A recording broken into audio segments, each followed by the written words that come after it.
Elections are an opportunity to have discussions. Elections are about choices.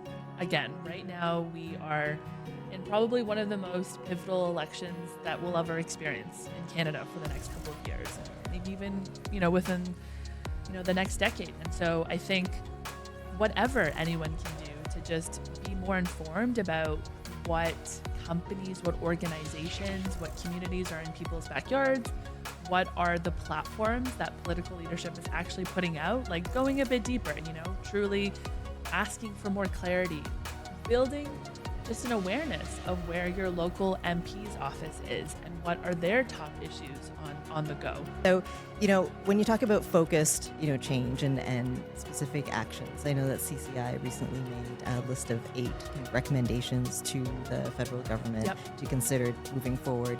One of those recommendations was about using government procurement to drive innovation. Eight of those recommendations exist online, and so exactly one of them being, really focused on procurement. And again, procurement is this really weird word. As I even talk with my friends who are not working in this world that I'm in, as simply put, it's about exploring government's buying power, and it's one of those things where it seems so obvious. Why wouldn't government spend more dollars on Canadian businesses, Canadian innovation?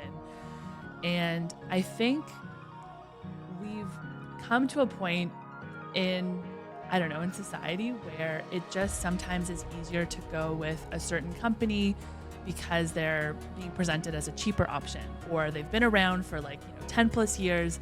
They're doing a decent job. Why would we make the effort to sort of change course or to explore a different option?